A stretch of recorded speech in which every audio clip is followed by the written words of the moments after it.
Buenas tardes, bienvenidos todos al Colegio Notarial de Madrid, a la segunda sesión de estas jornadas informativas de asesoramiento que organizamos en colaboración con el Ayuntamiento de nuestra capital. Y tenemos además también el honor de tener hoy aquí a la directora general de Consumo, Carmen Rebollo, que nos interesa también mucho a los notarios y al Colegio Notarial de Madrid, usuarios y consumidores. Hay un servicio en el Colegio de Madrid, que es el Servicio de Atención al Usuario, el que conocemos como el SAU, que además es muy querido por todos nosotros y valoramos muchísimo su función. Bueno, pues una de las características del notariado es la preocupación por personas que se pueden encontrar en situación de sensibilidad. Lo vimos en la sesión anterior respecto a las personas con discapacidad. Respecto de las personas mayores, el notariado, los notarios, sentimos también una gran vinculación con todas ellas. Desde el punto de vista institucional, por ejemplo, se ha organizado el último Congreso Notarial, celebrado en Málaga el año pasado, tenía como objeto el envejecimiento.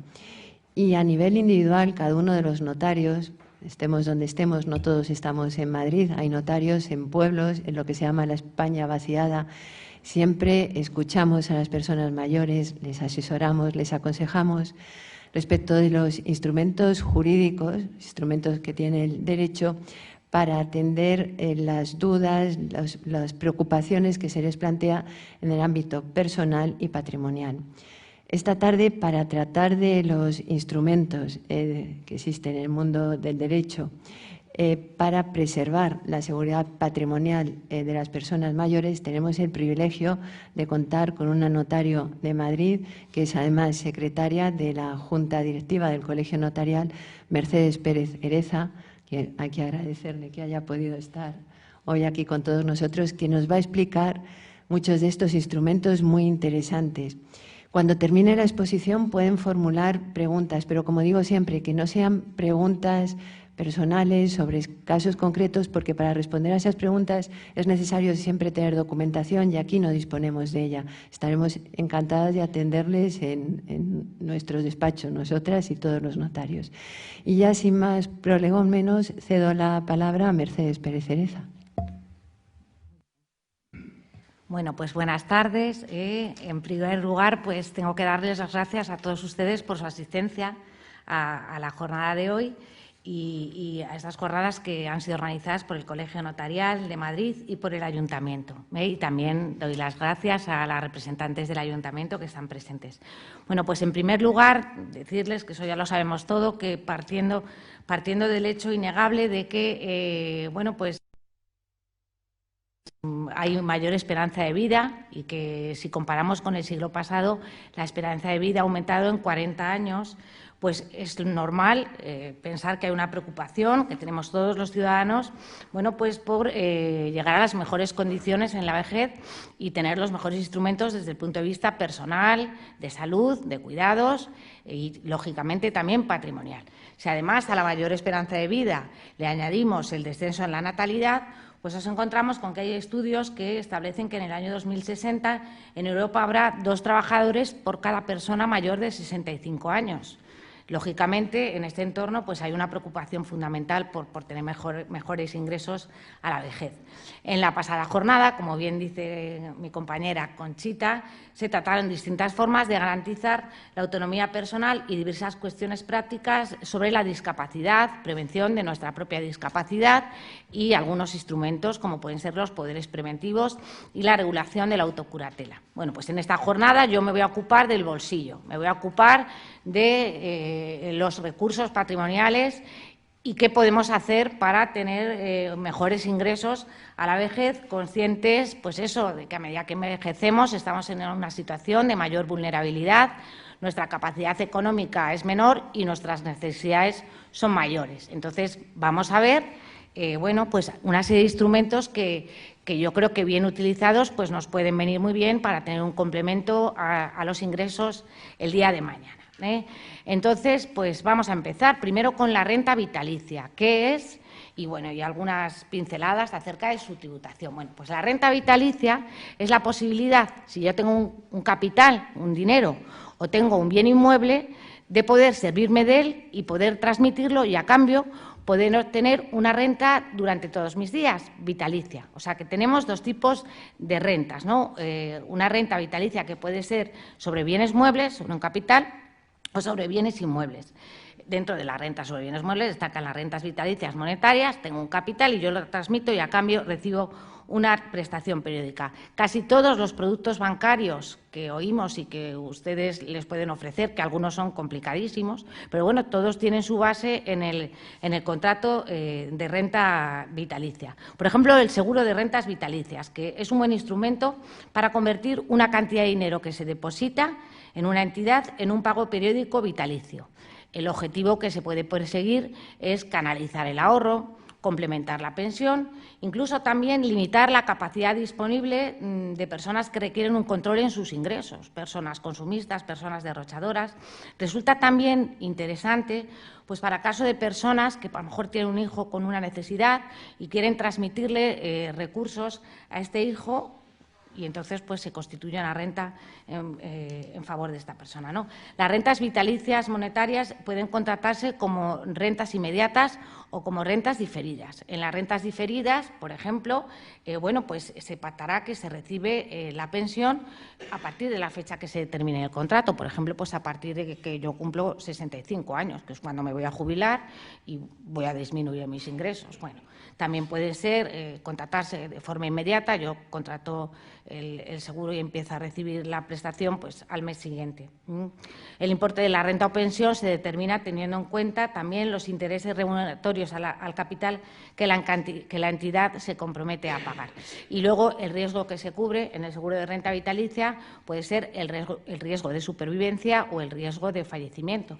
En el caso de la supervivencia, pues la prestación se recibe mientras vive el asegurado, y en el caso de fallecimiento, pues la prestación se recibe cuando fallece el asegurado, es cuando los beneficiarios reciben la prima y reciben los intereses. Y luego estarían las rentas vitalicias inmobiliarias. En este caso, se transmite un bien en diferentes modalidades de transmisión. Se puede transmitir el pleno dominio del bien, se puede transmitir la nuda propiedad y reservarse el cedente el usufructo, y a cambio se recibe una renta vitalicia. Es un producto también a tener muy en cuenta para personas mayores que tienen unos ingresos muy limitados, pero disponen de una vivienda en propiedad.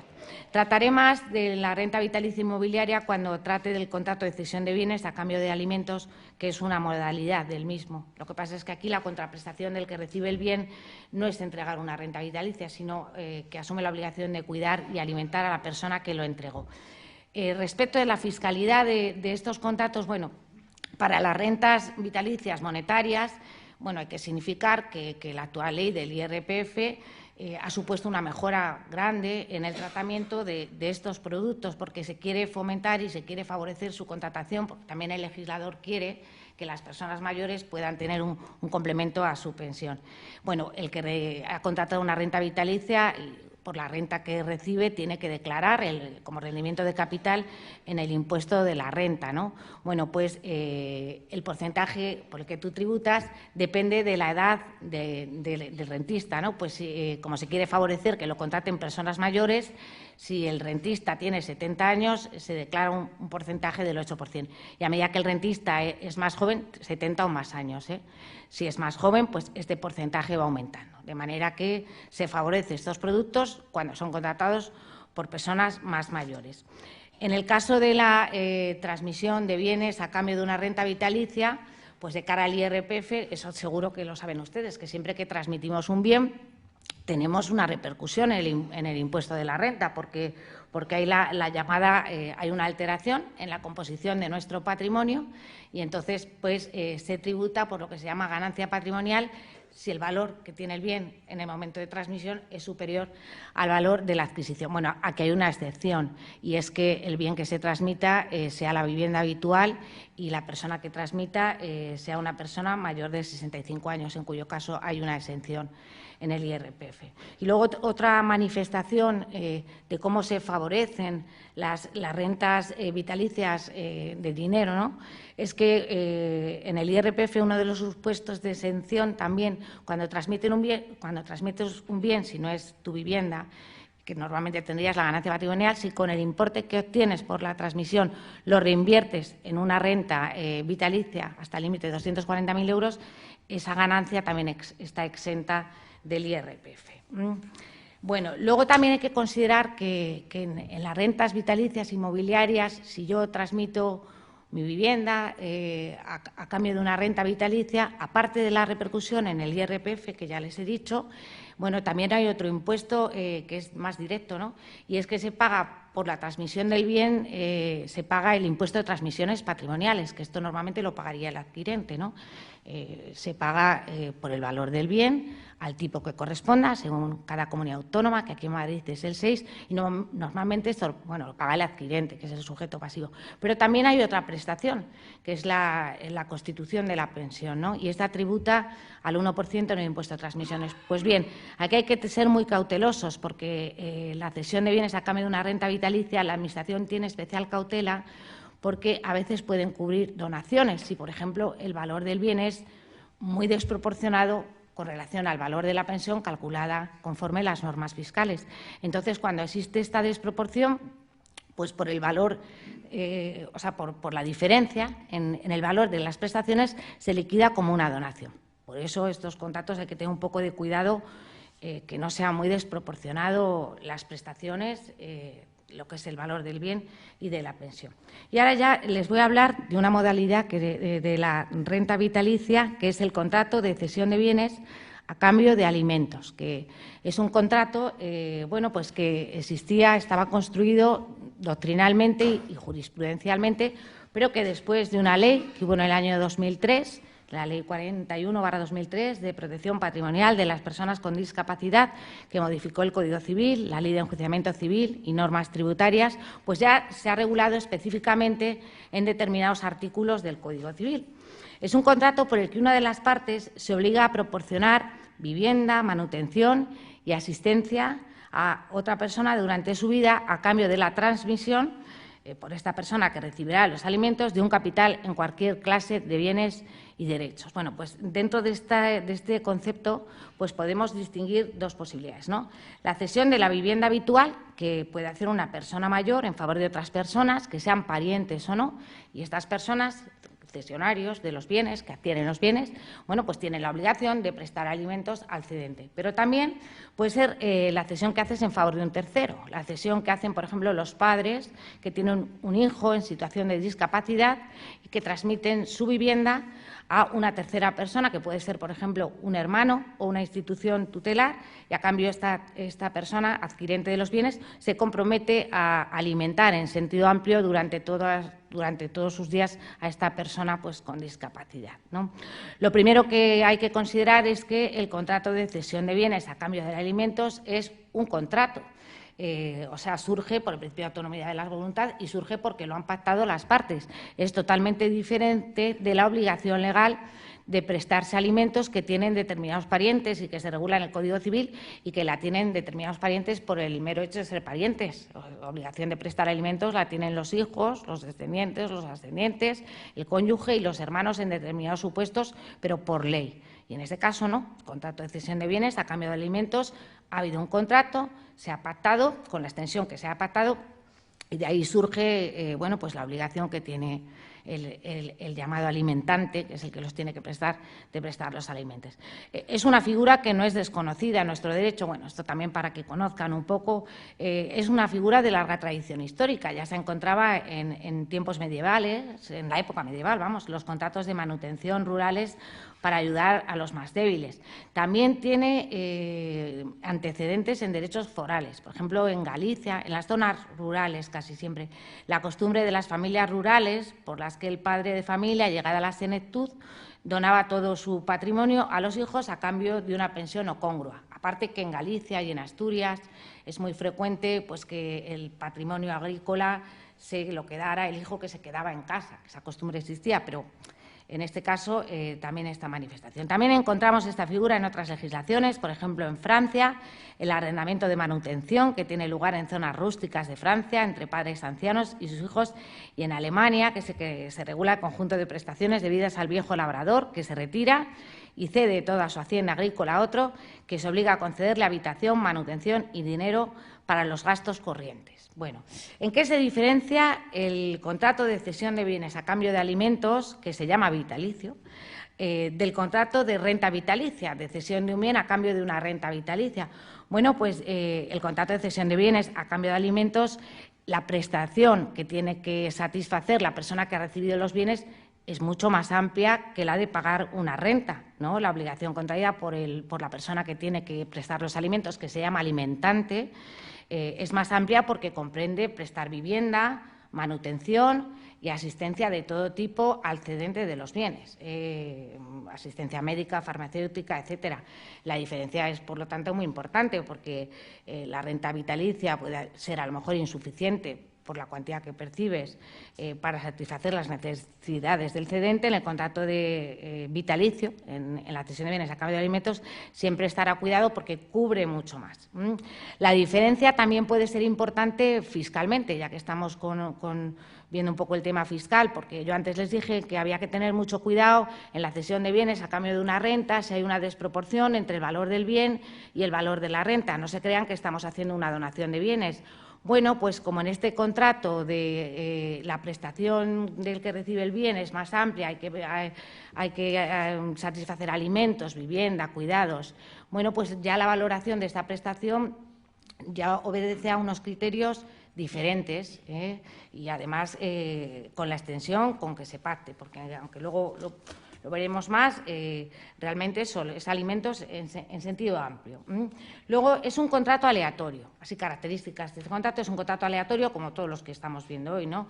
Y la aleatoriedad resulta de varios factores. Uno de ellos es la vida del alimentista, que es el que tiene que percibir alimentos, cuya duración es indeterminada, no sabemos ninguno la duración de nuestra vida, y luego también es aleatorio porque tampoco se sabe las necesidades que va a tener el alimentista. Piensen ustedes que hay personas de 90 años que llegan como una rosa y viven perfectamente bien, no necesitan mayores atenciones y cuidados, y hay otras personas de la misma edad o de edad inferior que necesitan muchos cuidados, ¿no? Hombre, con carácter general tenemos que considerar que a medida que se envejece, con el progresivo deterioro físico y mental que lleva consigo la vejez, pues los cuidados que necesita una persona van aumentando. Esto es lógico pensarlo, ¿no? Tanto en el coste económico como en la dedicación temporal y el esfuerzo personal, incrementándose pues el mayor desgaste físico y psíquico de la persona que tiene que atender al mayor. Pero bueno, esta es la regla general, pero luego hay sus excepciones. Luego es un contrato vitalicio porque dura toda la vida del alimentista, del que tiene que recibir los alimentos. Cuando fallece el alimentista, termina el contrato. No así cuando muere el alimentante. Si fallece la persona que ha recibido el bien y ha contraído la obligación de prestar los alimentos, pues serán sus herederos los que tengan que cumplir con esta obligación. Luego es un contrato que es bilateral porque genera obligaciones para ambas partes, ¿no? Para el cedente de los bienes porque transmite sus bienes, y para el cesionario de los bienes, alimentante, obligado a pagar los alimentos, pues porque esta es la prestación a su cargo. Bien es verdad que hay un desequilibrio en cuanto al momento de cumplimiento de las dos prestaciones, porque el que transmite sus bienes los transmite desde que firma el contrato. Ese bien desaparece del patrimonio. Sin embargo, el obligado a prestar alimentos asume la obligación, pero es una obligación que se va cumpliendo de forma diferida, no inmediatamente a la prestación del cedente. Y luego veremos que normalmente se suelen arbitrar una serie de garantías para asegurarnos de que va a cumplir su obligación el cesionario de los bienes, ¿no? Luego, bueno, es un contrato oneroso porque una cosa es la función asistencial o de manutención, que se podría lograr por otras vías, y otra cosa es que, en este caso, el que va a prestar los alimentos lo hace en contrapartida a la adquisición del bien que ha tenido. No tiene nada que ver, se dice que es oneroso, no tiene nada que ver con una herencia, no hay que confundir. O sea, el contrato de cesión de bienes a cambio de alimentos es un contrato intervivos, produce efectos desde que se firma, únicamente se podrá resolver por incumplimiento del contrato, pero ya la herencia no tiene nada que ver. O sea, el bien que se ha transmitido ha salido del patrimonio del cedente y no forma parte de la herencia para nada, ni tenemos que confundir esto con un tema hereditario. Luego es un contrato personalísimo, aunque se discute el carácter personalísimo no de la prestación que asume el alimentante. Parece que podría diferenciarse si hay convivencia entre el obligado a prestar alimentos y el que lo recibe, en cuyo caso, si hubiera convivencia, sí que parece que tiene carácter personalísimo. También prevé el Código Civil que en caso de fallecimiento del alimentante, del que tenía que prestar los alimentos, o el caso en que resulte imposible la convivencia entre alimentista y alimentante, cualquiera de las partes podrá solicitar que la prestación convenida se pague mediante una pensión actualizable a satisfacer por plazos anticipados, que para este caso se haya previsto en el contrato, o si no se hubiera previsto nada a este respecto, la que se fije judicialmente. En cuanto a la extensión de la prestación de alimentos, pues será la que resulte del contrato. Esto es muy importante. En un contrato todo se puede pactar. Se puede pactar todo lo relativo al sustento, habitación, vestido, asistencia médica del alimentista, así como las ayudas y cuidados, incluso afectivos.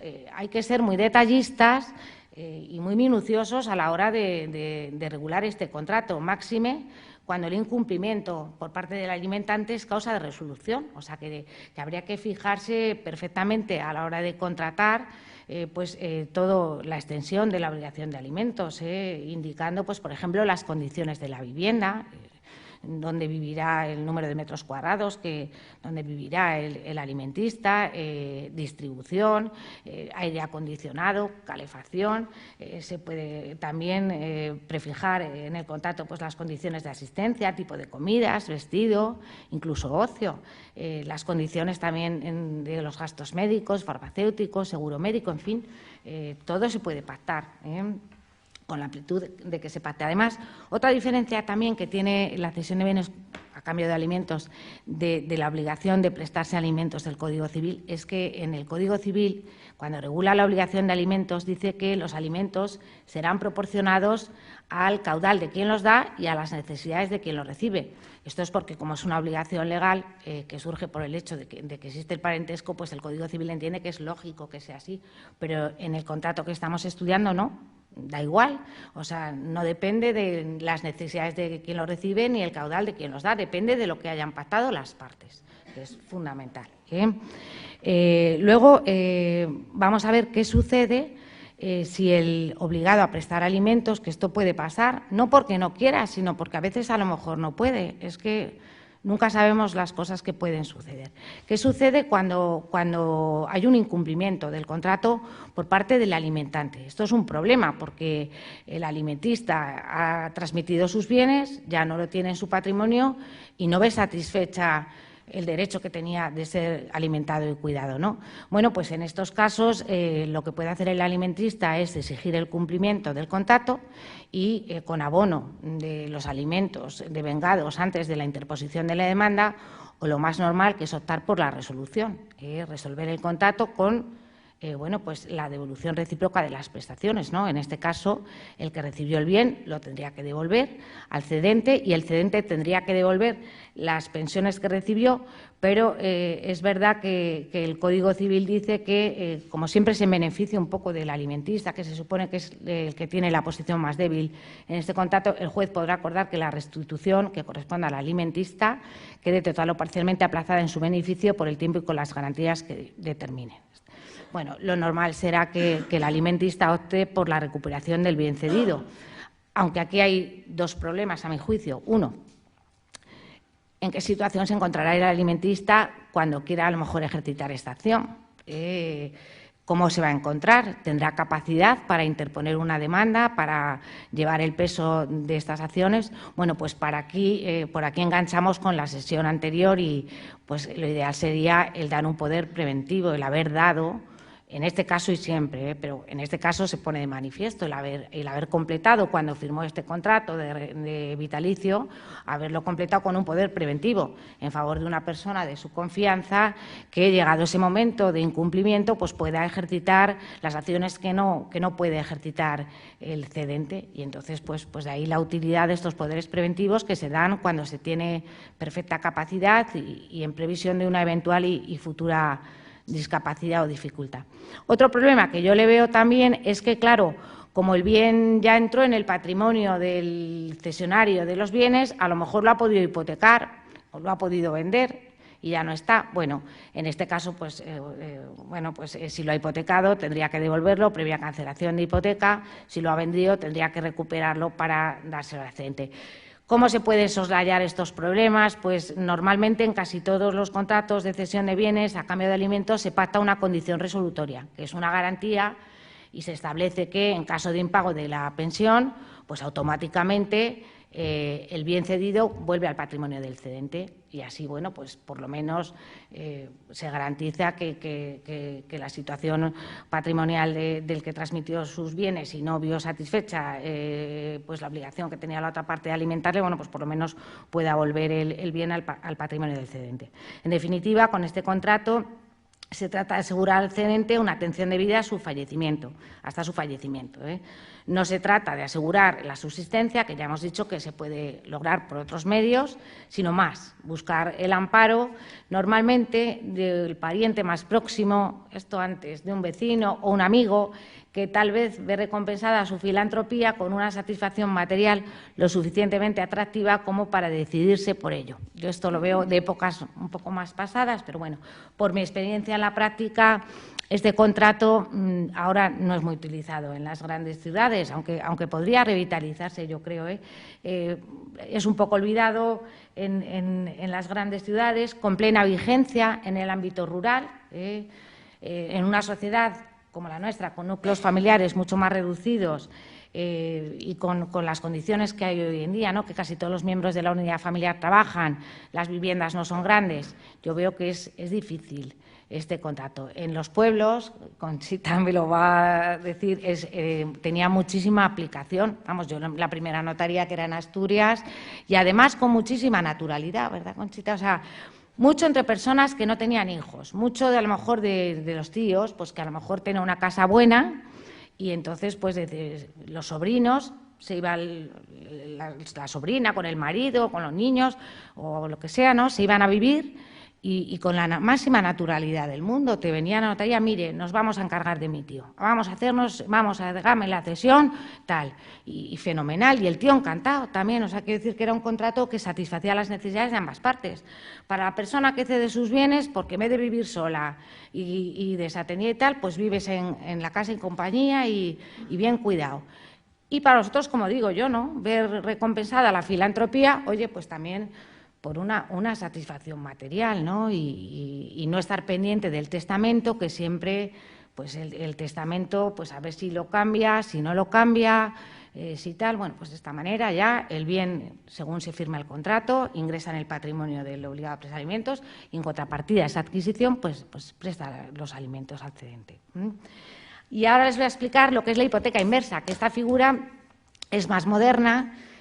Ha surgido a partir del año 2007 una ley que modificó el mercado hipotecario y es que reguló la hipoteca inversa. Realmente es una figura que está tomada de los Estados Unidos de América, del derecho anglosajón, que existe en otros países y ya desde los años 80. Y bueno, y puede ser otro instrumento bastante útil para hacer líquido el valor de la vivienda. En la hipoteca inversa, el propietario de una vivienda realiza disposiciones normalmente fraccionadas, aunque también puede ser de una sola vez, que le dan un préstamo, hasta el límite, un límite que viene determinado por un porcentaje del valor de la vivienda, o sea, tasado la vivienda, y cuando se alcanza este porcentaje de préstamo que te han dado, pues ya no puedes hacer más disposiciones, y la deuda solo será exigible al fallecimiento del deudor. Es decir, la recuperación, o sea, ahora les explico la diferencia entre un préstamo garantizado con hipoteca ordinaria inversa. Es el siguiente. Se llama hipoteca inversa porque yo creo que todo es al revés. En el préstamo ordinario, normalmente yo no tengo una vivienda, yo pido un préstamo para comprarme la vivienda y luego me obligo a devolverlo en un plazo de tiempo y lo voy devolviendo. Y conforme avanza el tiempo, pues cada vez voy debiendo menos por las amortizaciones que voy practicando. Bueno, pues en la hipoteca inversa todo es al revés. Yo ya tengo la vivienda. Entonces, yo recibo una cantidad o bien de un golpe o bien en disponibilidades fraccionadas hasta el límite del crédito. Ese límite, bueno, pues me lo han dado por el valor en que ha sido tasada mi vivienda, ¿no? Mientras yo vivo, yo no pago nada. Yo voy disponiendo de estas cantidades o la dispuse ya de golpe, ¿no? Y al fallecimiento, es cuando hay que pagar el préstamo con los intereses y de un golpe. O sea, es un poco, el proceso es un poco al revés. Cuando fallece el deudor pasan dos cosas. O los herederos del deudor recuperan el bien pagando la deuda y pagando sus intereses, o bien pueden asistir a la ejecución hipotecaria si es que no les interesa pagar la deuda de los intereses, en cuyo caso pues, el banco ejecutará la hipoteca.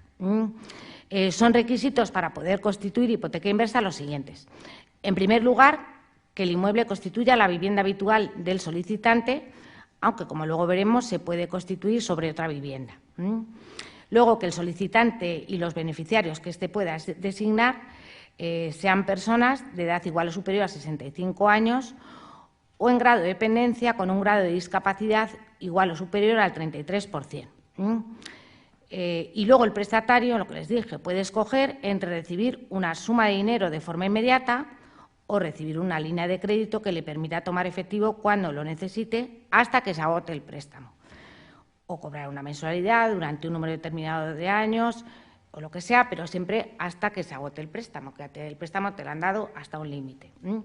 Y en cuanto a la obligación garantizada, existe cierta indeterminación en la obligación asegurada porque, como es exigible al fallecimiento del deudor, pues impide conocer de manera exacta cuál será la cantidad adeudada por intereses. Se podrá saber la cantidad que se debe por capital, se ha dispuesto de todo, pero no por intereses.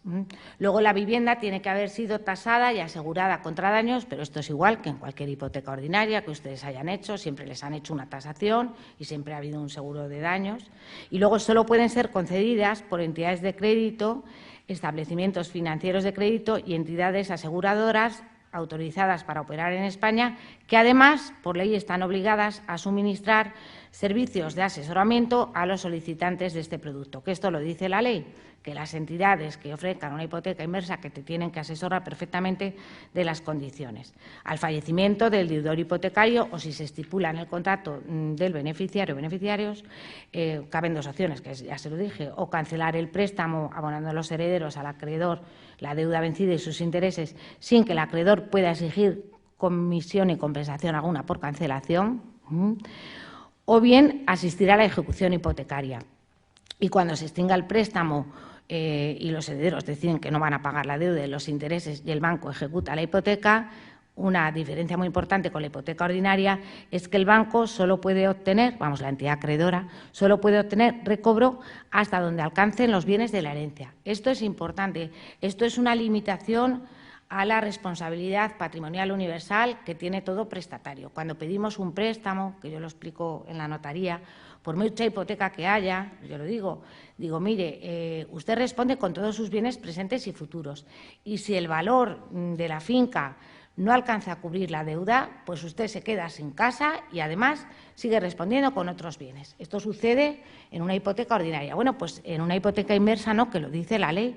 Establece la ley que el banco solo puede obtener el recobro hasta donde alcancen los bienes de la herencia. Es decir, que los herederos no van a haber comprometido su patrimonio. Bueno, beneficios fiscales los tiene también, porque cuando se hace una hipoteca inversa con estos requisitos de persona mayor de 65 años, sobre la vivienda habitual, etcétera, está exenta del impuesto de actos jurídicos documentados y también goza de beneficios notariales y beneficios en el registro también de la propiedad. Y luego se puede constituir hipoteca inversa sobre otro bien, lógicamente, sobre un apartamento de segunda residencia, lo que sea, pero ya no tienes estos beneficios, ya no tienes estos beneficios fiscales. Y luego me dirán ustedes, ¿qué es mejor? ¿Ventajas, inconvenientes? Bueno, pues la hipoteca inversa tiene sus ventajas, ¿no? Primera ventaja, pues que el bien está en nuestro patrimonio. No lo hemos transmitido, como ocurre en la cesión de bienes a cambio de alimentos o en la cesión de bienes a cambio de una renta vitalicia o en la cesión de la nueva propiedad, que les diré, el bien está en nuestro patrimonio. Hay beneficios fiscales, eso. Como la garantía es nuestra propia vivienda, no tenemos que demostrar nuestros ingresos ni aportar avales. Luego, devolver el dinero de la hipoteca es una elección que queda en manos de los herederos, pero también se puede cancelar anticipadamente sin pagar comisiones. El beneficiario, como sigue siendo propietario, puede vender la vivienda. Lo que pasa es que si la vende, dice la ley, que tiene que o devolver el préstamo o ofrecer otra garantía. Bueno, inconvenientes también los tiene, yo creo. Es cara. Yo creo que es un producto caro. Por eso no, o sea, los intereses suelen ser altos. Yo las poquitas que he visto, un interés del 6, de hace años, que ahora está el interés más alto. Yo creo que es cara. Los gastos de constitución de la hipoteca, por mucho que está exenta de AJD y tal, los paga el prestatario. Cuando ustedes saben que ahora últimamente en los préstamos hipotecarios de persona física o vivienda habitual lo paga el banco. El impuesto, la escritura, etcétera, y en la hipoteca inversa lo paga el prestatario.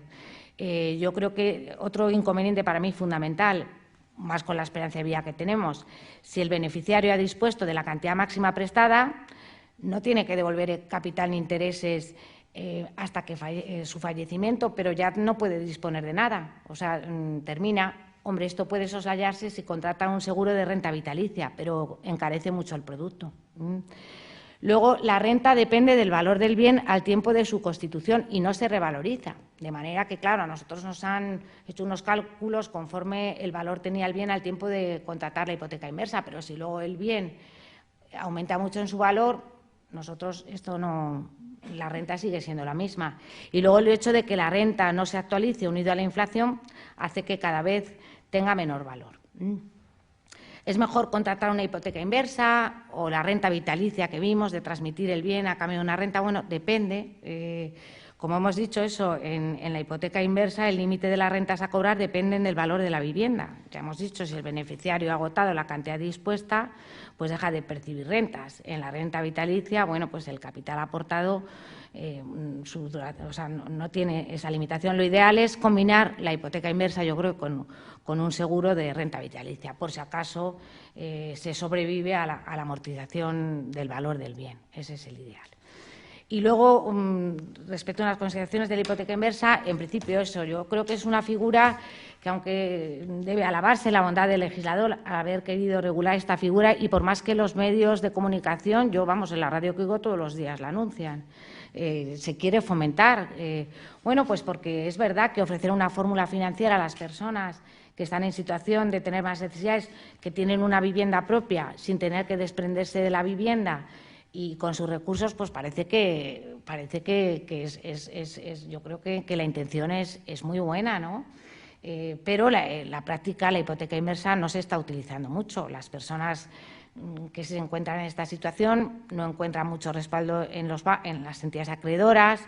Yo creo que a los bancos no les gustan los contratos aleatorios, tampoco les gusta comerciar con un bien cuyo valor está sometido a las vicisitudes del mercado y cuyo valor, cuando fallezca el prestatario, pues se ignora el valor que va a tener. O sea, que yo creo que es una figura que a lo mejor ha tenido más éxito en otros países, pero bueno, y es que además es verdad que lo dice el Banco de España, el propio Banco de España dice que no hay que olvidar el matiz económico de esta operación, solo se concertará si interesa a la entidad y normalmente, claro, a la entidad le interesa pues en el caso en que la esperanza de vida del titular no sea muy elevada. O sea, si es contratada por personas jóvenes, que yo ya llamo personas jóvenes a personas de 70 años y tal, pues yo no sé si este producto el banco le va a interesar mucho. Respecto de estadísticas, pues bueno, por darles algo de estadística, en el año 2021 hipotecas inversas en España 200, que eso es poquísimo, poquísimo. En Europa 40.000. Hipotecas ordinarias en 2021 en España 739.822, o sea que muy pocas. Yo no he hecho ninguna. Las que ¿has hecho alguna, Conchita? Nada. Yo ninguna. Yo en el protocolo de mi antecesora una he visto que me ha servido para esta exposición, pero vamos, yo creo que no, pero sí quieren, porque en los medios de comunicación lo anuncian mucho, si es que la idea es buena. Yo creo que la idea es muy buena, o sea, el no tener que, primero que molestar a nuestros hijos y tal, poder disponer de nuestros hijos o nuestros parientes, lo que sea, ¿no? Disponer de nuestros recursos, no perder la propiedad del bien. Bueno, yo creo que la idea es buena, lo que pasa es que, claro, luego las ideas hay que llevarlas a la práctica.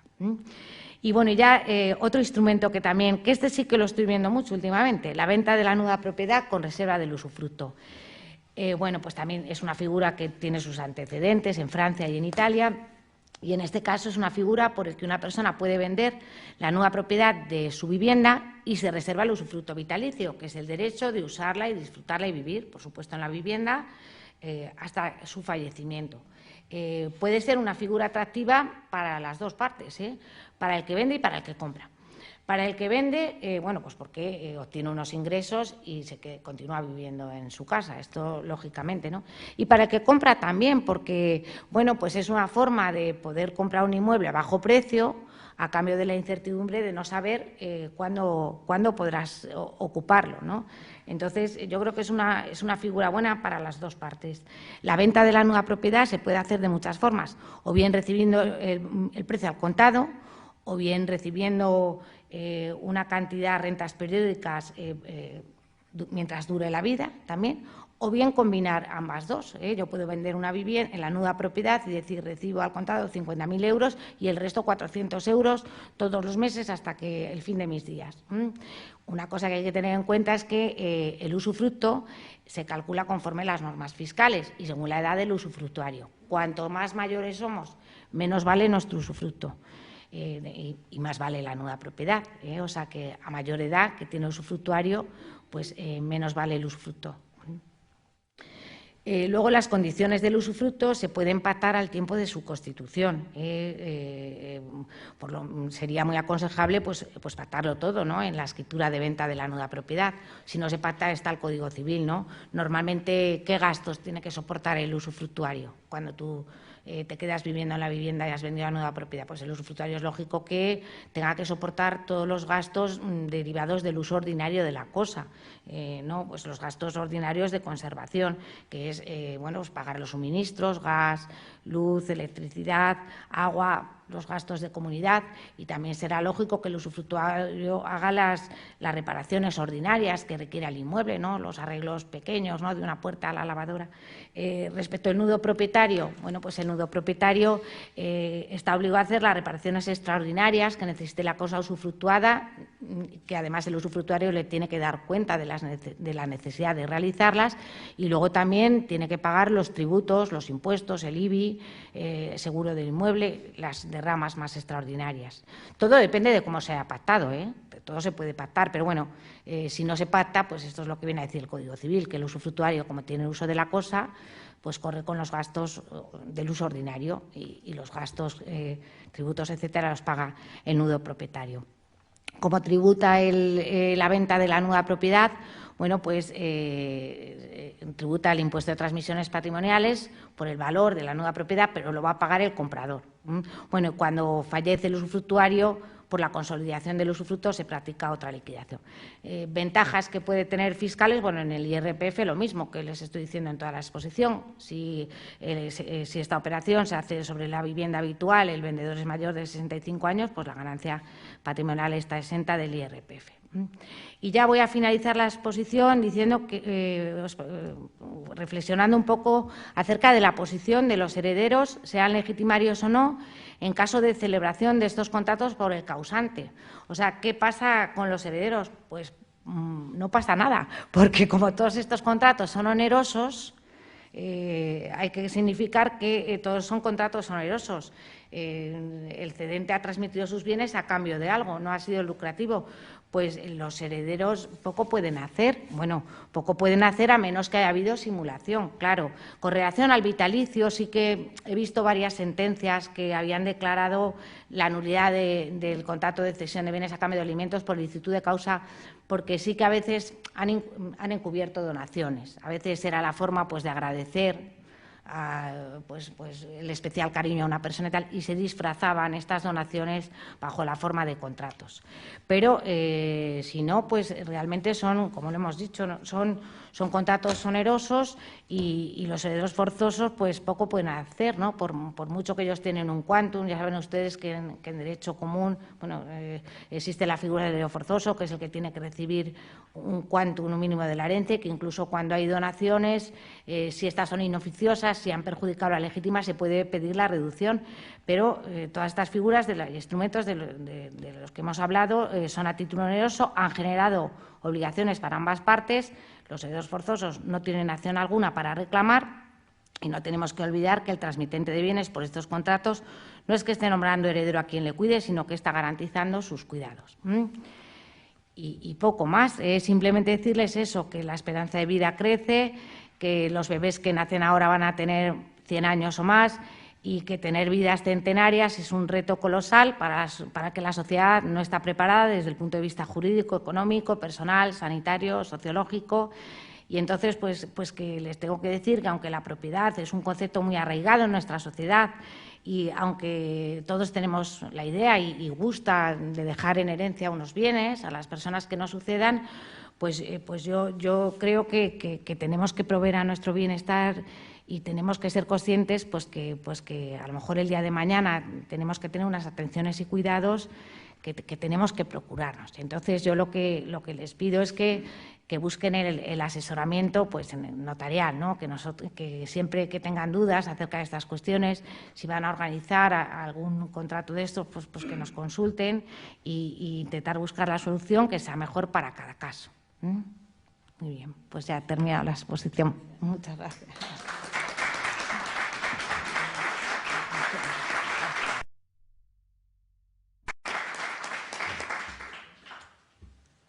Muchísimas gracias, Mercedes. Creo que ha sido muy claro, muy interesante. Ha reflejado muy bien el cambio que estamos viviendo en cuanto al envejecimiento, que le has dicho al final, que lo vivimos así en las notarías, la pérdida de ciertas instituciones que sí que se aplicaban, o las relaciones de vecindad, que había antes muchas veces personas, quizá en los pueblos todavía continúen, pero que se encargaban de cuidar al vecino o familiares, y ahora, por el contrario, estamos viendo cada vez más situaciones de soledad no deseada, que además eso nos preocupa mucho también en el notariado. Tenemos ese grupo de trabajo para intentar revitalizar ciertas figuras que ya no se aplican o ver cómo se puede regular, teniendo siempre beneficios fiscales, la ayuda a todas las personas mayores que hay que cuidarlas.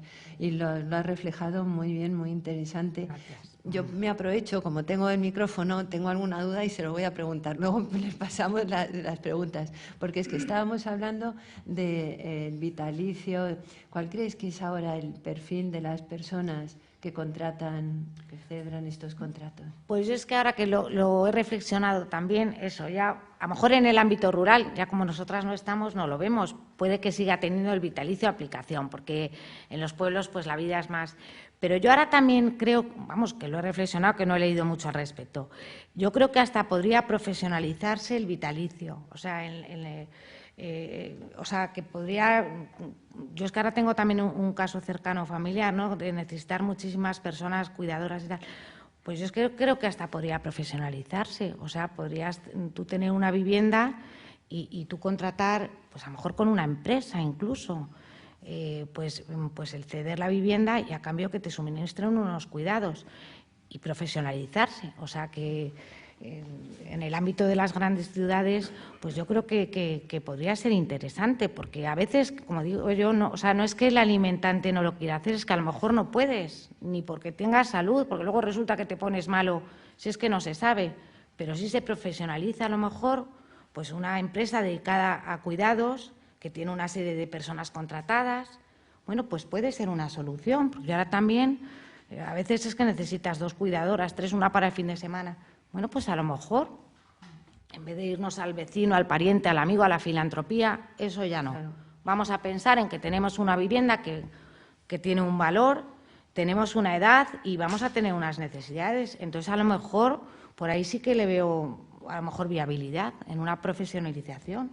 Pues además, como has dicho, que a todos nos gusta, y siempre en España, que siempre queremos tener una propiedad, dejarlo a los herederos, pero hay que pensar previamente en el cuidado, en la atención de una persona. También muchas veces hay hijos que no pueden cuidarlo por el trabajo, por lo difícil que es muchas veces atender a una persona. Ha habido un cambio también que ha sido la incorporación ya definitiva de la mujer al mundo laboral, que ya no existe la figura que se quedaban en casa cuidando a los familiares mayores. Entonces, quizá todo esto sí que se tiene que profesionalizar para garantía de todos. Yo creo que sí. porque todas estas figuras, como has dicho también al final, es muy importante asesorarse muy bien, que no dé lugar a abusos, que pueden dar lugar a abusos si no se formalizan bien los contratos, si no se establecen garantías. Por ejemplo, cuando hablabas, yo he tenido también recientemente la figura de la venta de la nuda propiedad con reserva del usufructo,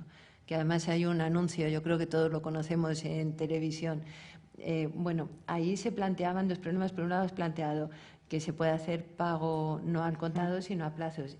Y eso es muy interesante, igual que has mencionado antes, garantizarlo con una condición resolutoria, por ejemplo, porque si no, una persona vende su vivienda, aunque se reserve el usufructo, si luego no le pagan, ¿qué hace para que le paguen? Yo recuerdo una firma que tenía que yo lo estaba recomendando, no es porque desconfíes de nadie, pero estás diciendo es que si a usted no le pagan, Claro. se ha quedado sí con el usufructo, pero precisamente si lo ha vendido era por obtener una rentabilidad.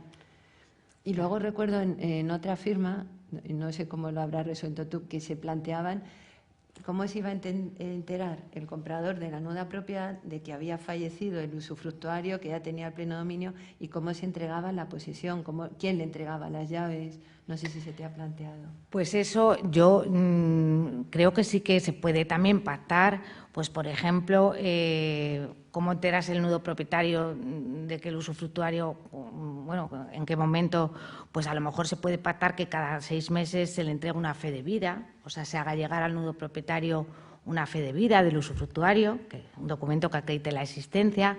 Incluso también yo he visto en algún protocolo, no mío, pero en alguna escritura comentando este tema con algún compañero, que en esa venta de la nuda propiedad con reserva del usufructo han hecho comparecer al hijo, a la hija, que era la hija única, para que, primero para que se diera por tal y para que luego entregara la posesión del inmueble, porque claro, luego hay que entregar la posesión, las llaves, hay que retirar los enseres.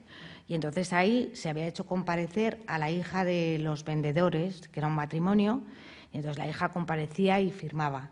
Y se comprometía pues a poner en...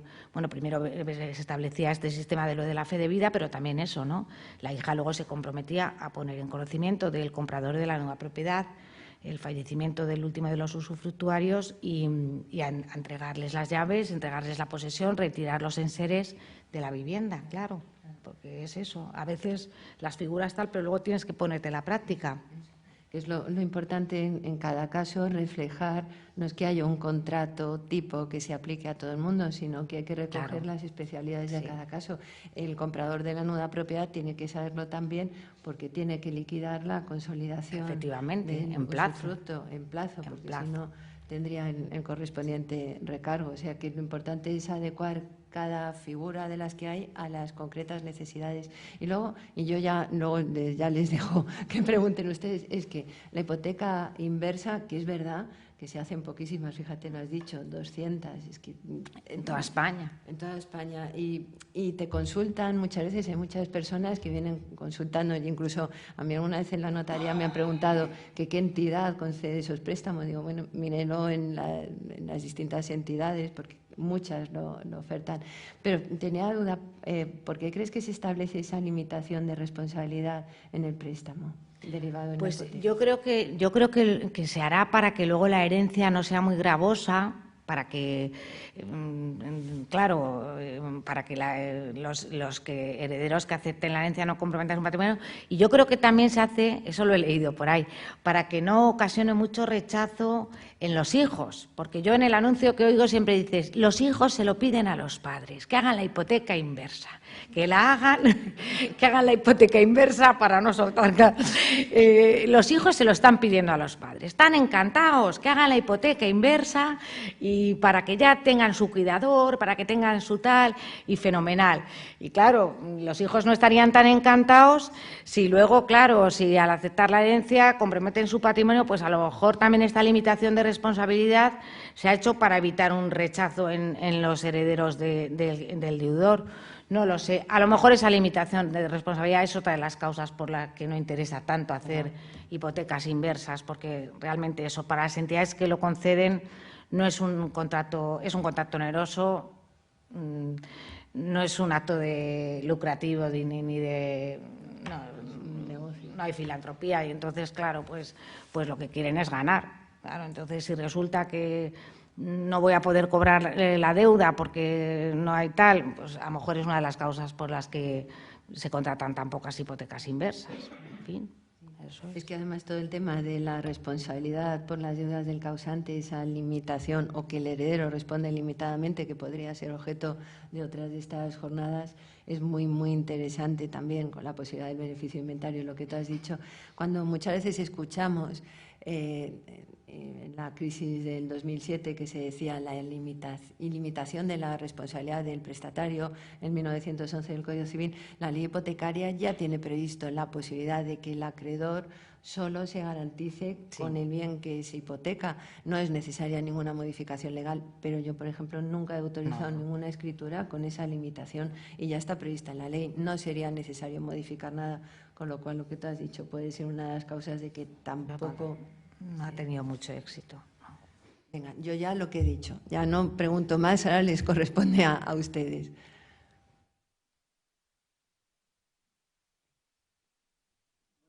Hola, buenas tardes. Nada. Me ha aclarado muchas dudas. A ver, sí. Una persona que es usufructuaria de un piso, ¿no?, hasta su muerte, ¿puede negociar con el piso? ¿Puede Alquilar, por ejemplo? Sí. Bueno, claro, sí, sí. Porque el derecho de usufructo te da derecho a usar y disfrutar la cosa, pero luego también puedes celebrar contratos que terminan al fin del usufructo. Es decir, puedes alquilar la vivienda y ese alquiler termina con el fallecimiento del usufructuario. Bien, es verdad, que se me ha olvidado decirlo, que yo normalmente cuando he hecho alguna venta también han pactado las partes que el usufructuario no puede arrendar la vivienda sin consentimiento o conocimiento del nudo propietario, pero eso habría que pactarlo. O sea, la Va por otro lado. Sí. En una herencia, por ejemplo, un testamento. Sí. Si una persona se queda con el usufructo de una vivienda, ¿la puede alquilar o no? Sí, perfectamente. Perfectamente. El usufructuario puede celebrar contratos, que lo dice el Código Civil. No tenga la nuda propiedad, que luego se la queden otros herederos. No, incluso puede vender su derecho de usufructo, lo puede y puedes alquilar. Lo que pasa es que, claro, el alquiler mientras viva el usufructuario. Sí, de acuerdo, eso sí. O sea, termina con el, pero perfectamente. Vamos, de hecho, que también está bien, o sea, incluso también está bien si aplicado a estos contratos, si el usufructuario luego al final tiene que ir a una residencia porque ya no puede, pues puede alquilar la vivienda para obtener unos ingresos. Sí, sí, sí. Y en cuanto a lo que manifiesta usted de la herencia, por supuesto, ¿eh? Sí, sí, sí. De nada, usted. Que ya saben que el usufructo es el derecho de usar y disfrutar. Puede ser que lo uses y lo disfrutes tú directamente o que cedas ese derecho a, por ejemplo, el arrendatario. Y en el caso, por ejemplo, del testamento, que se dice del uno al otro, que se dejan los cónyuges el usufructo, como le decía Mercedes, sí que se puede alquilar.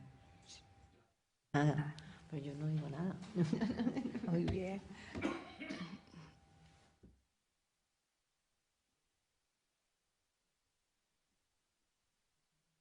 No, estoy gracias. Hola, buenas tardes. Buenas tardes. ¿No podrían tener derecho los herederos en este tipo de contratos a un derecho y tanteo y retracto? No.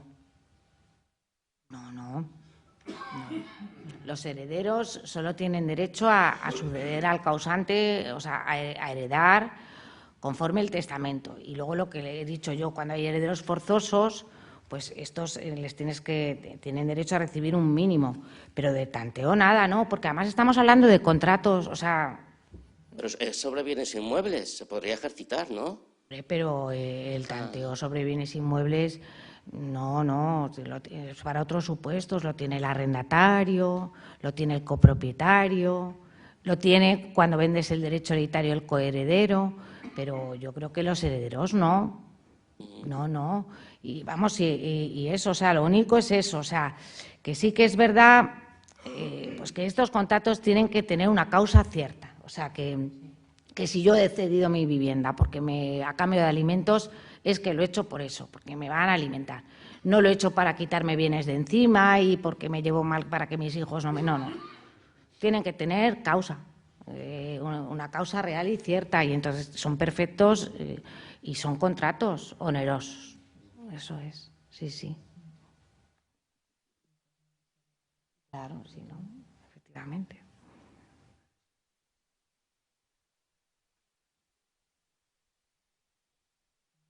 Es que estaba clarísimo todo, ¿verdad? Como lo has puesto. Sí.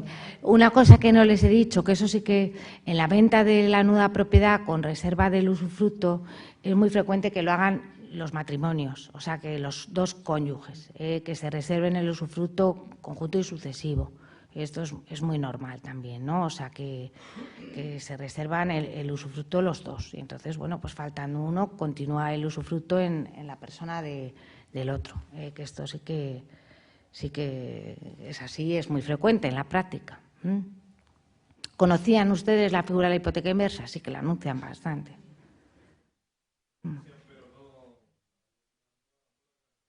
Claro, no.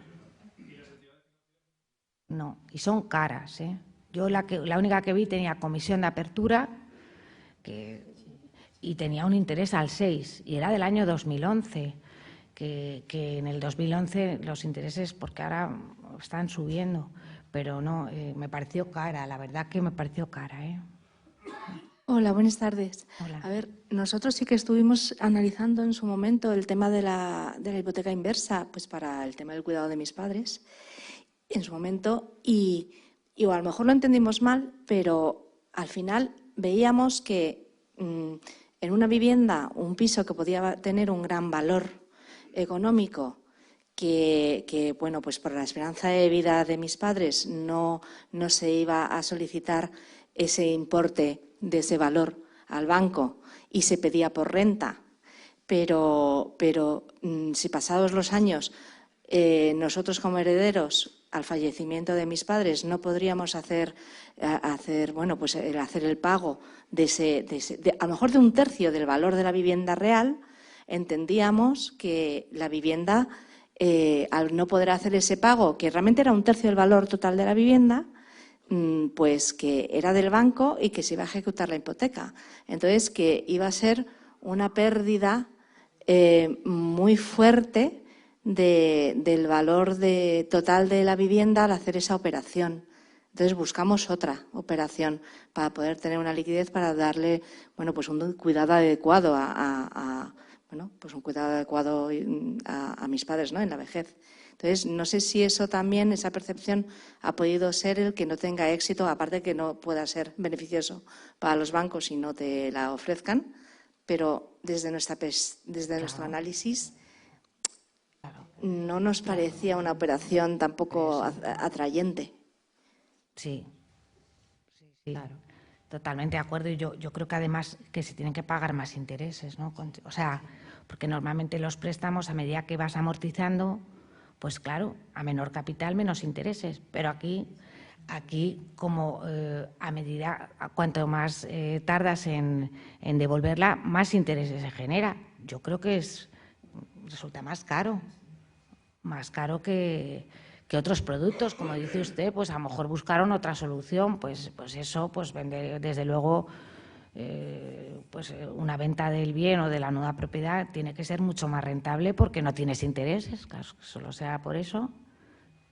Lo único eso, o sea, la única ventaja que yo le veo a la hipoteca inversa es que conservas la propiedad del bien, que a lo mejor, bueno, pues el día de mañana, si no era pues puede quedar en el patrimonio de los herederos. Esa es la ventaja fundamental que le veo.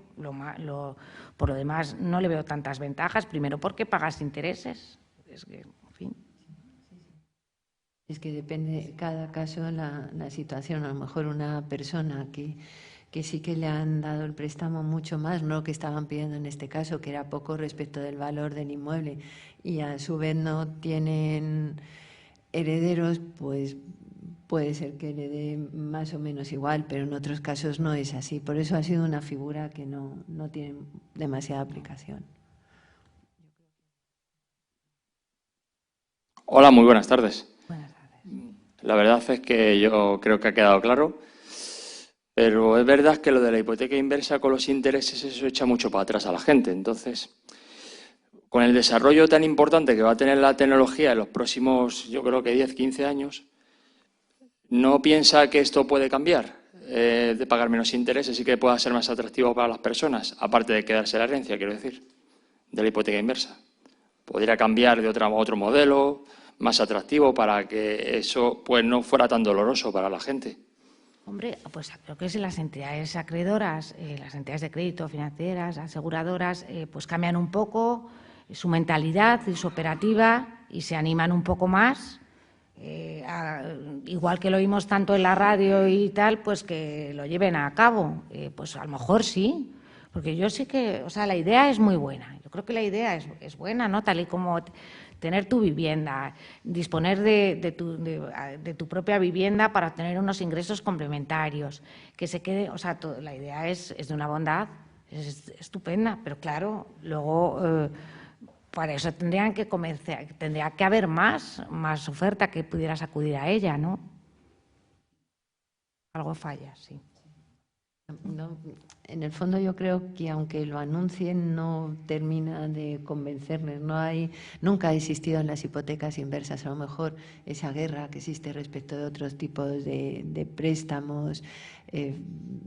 No se anuncia y últimamente cada vez más, pero al final no terminan de concretarlo o de intentar facilitar que se firmen más hipotecas en los casos en los que son necesarios, porque lo que estamos diciendo abstractamente es una idea muy buena, pero eso hay que llevarlo a la práctica, y si resulta que hay unos intereses muy elevados, bueno, a lo mejor a la parte prestamista le interesa, pero no al prestatario, lo que le va a suponer, y tampoco no a los herederos en casos como lo que hemos dicho antes. Dices, bueno, es que luego ni siquiera puedo recuperar toda la vivienda, no voy a poder acceder a recuperarla. Y eso yo creo que va a depender ya de la voluntad de, no sabemos en el futuro. Hombre, yo creo que todo esto, ¿no te parece que cada vez somos más conscientes todos de que la esperanza de vida se va elevando más, de nuevas tecnologías, tiene que ir cambiando? Me parece que a corto plazo no, por el tema de los intereses. Me temo que no va a haber cambios, pero bueno, veremos en el futuro. A largo plazo.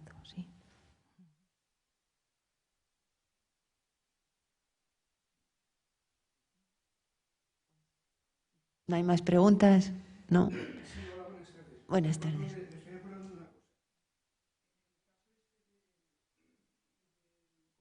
La alimentación que ha mencionado usted, el alimentista puede fallecer. Sí. Puede fallecer. Sí. Y la pregunta sería, ¿se puede nombrar uno en defecto del otro?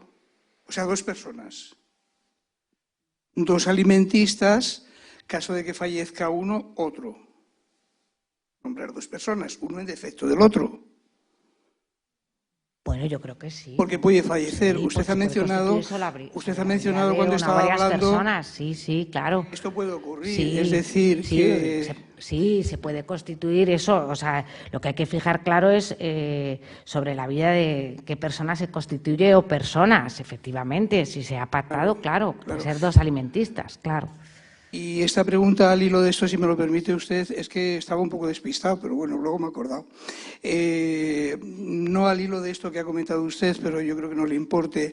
En la escritura esta de autocuratela, que creo que se ha modificado, y en el testamento, se puede exactamente lo mismo, nombrar dos personas, una en defecto de la otra.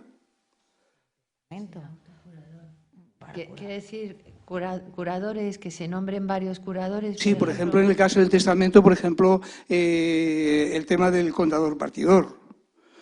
¿Se pueden nombrar dos? Sí, hombre, sí, claro, todas esas figuras. En esta escritura que hacemos referencia, porque yo recuerdo hace tiempo, pues en mi familia se ha hecho una escritura de estas de autocuratela, pero eso creo que ha vencido. Creo que ahora se llama otra cosa. Antes era autotutela y eso creo que ahora no es válido. Y ahora resulta que eso... Eso era de la sesión del otro día. La pregunta es una, lo que pasa es que la ha ampliado un poquito a dos cosas, al testamento y a la... Que prácticamente la misma cosa, pero va dirigida a si se pueden nombrar dos personas, una en defecto de la otra, tanto en la escritura esta que ha sido modificada de autocuratela, en el testamento y en el famoso contrato este de alimentación. Sí, Sí, ¿verdad, Conchita? Sí. Se puede hacer Todas eso, las ¿no? figuras, sí. Bueno, pues muchas gracias. Y mire, eso que está diciendo usted del testamento y que ha cambiado del tutor al curador, en principio no es necesario que modifique los testamentos. Y lo que yo le he dicho, usted coge el testamento que esté hecho, que tendrán una copia, y va a cualquier notaría y ahí le dirán si tienen que hacer otro testamento, si no tienen que hacerlo. Ha cambiado la figura, ya no es el tutor, ahora es el curador para las personas con discapacidad, pero vaya con el testamento que tengan hecho a una notaría y le van a decir si tiene que cambiarlo o no. Muchas gracias. Gracias. Que además ya sabe que el asesoramiento notarial, que no le van a cobrar nada. Vale.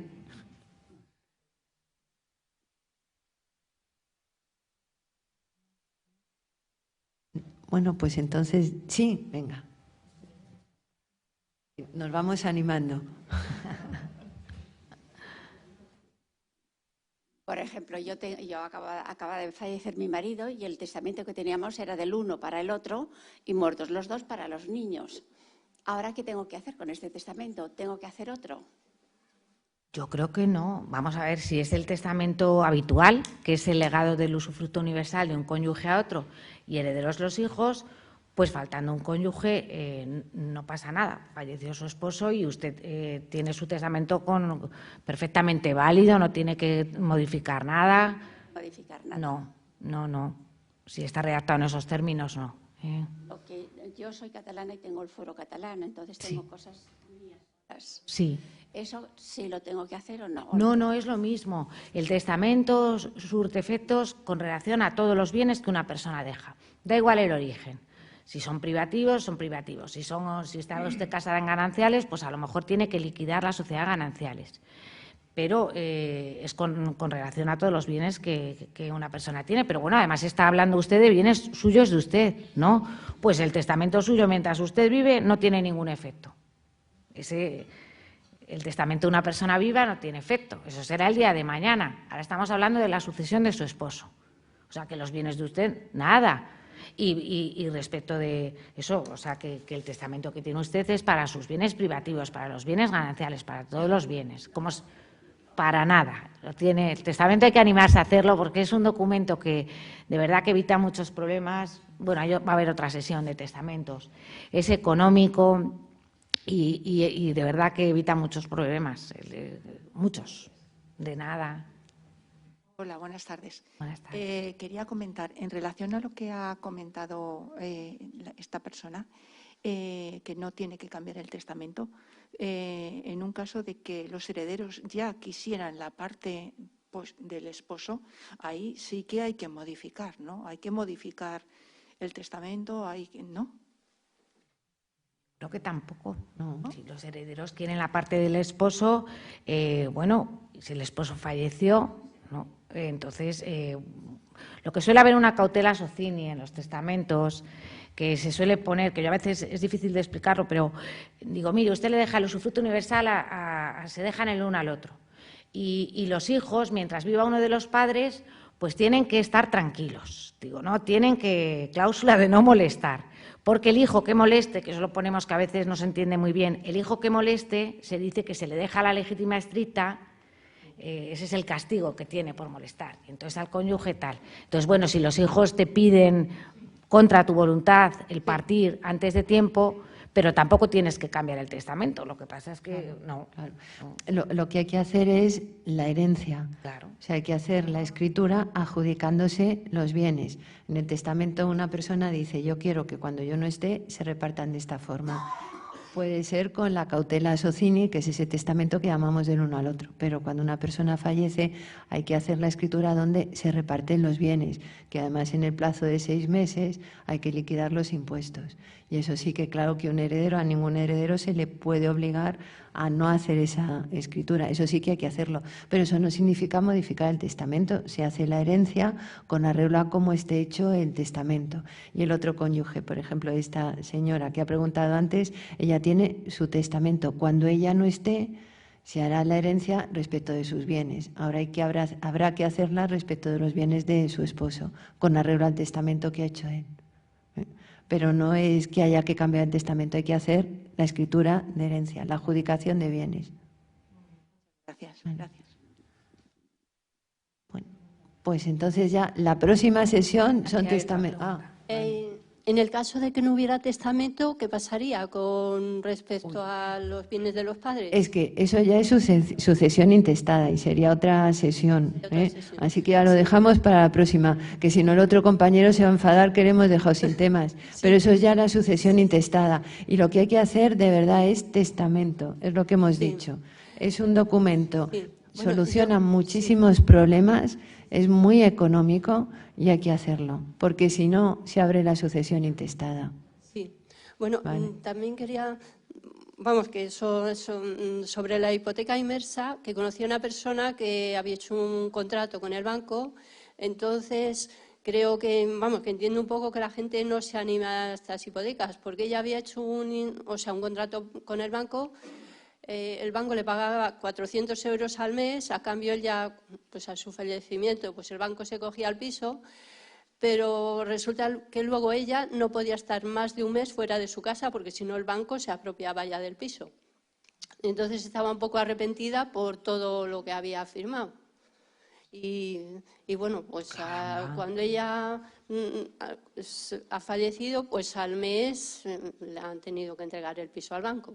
O sea, sus familiares. Sabes que eso era lo que decíamos, cada caso concreto no podemos hablar, no sabemos qué es lo que ha sucedido, ¿sabe? Sí, eso.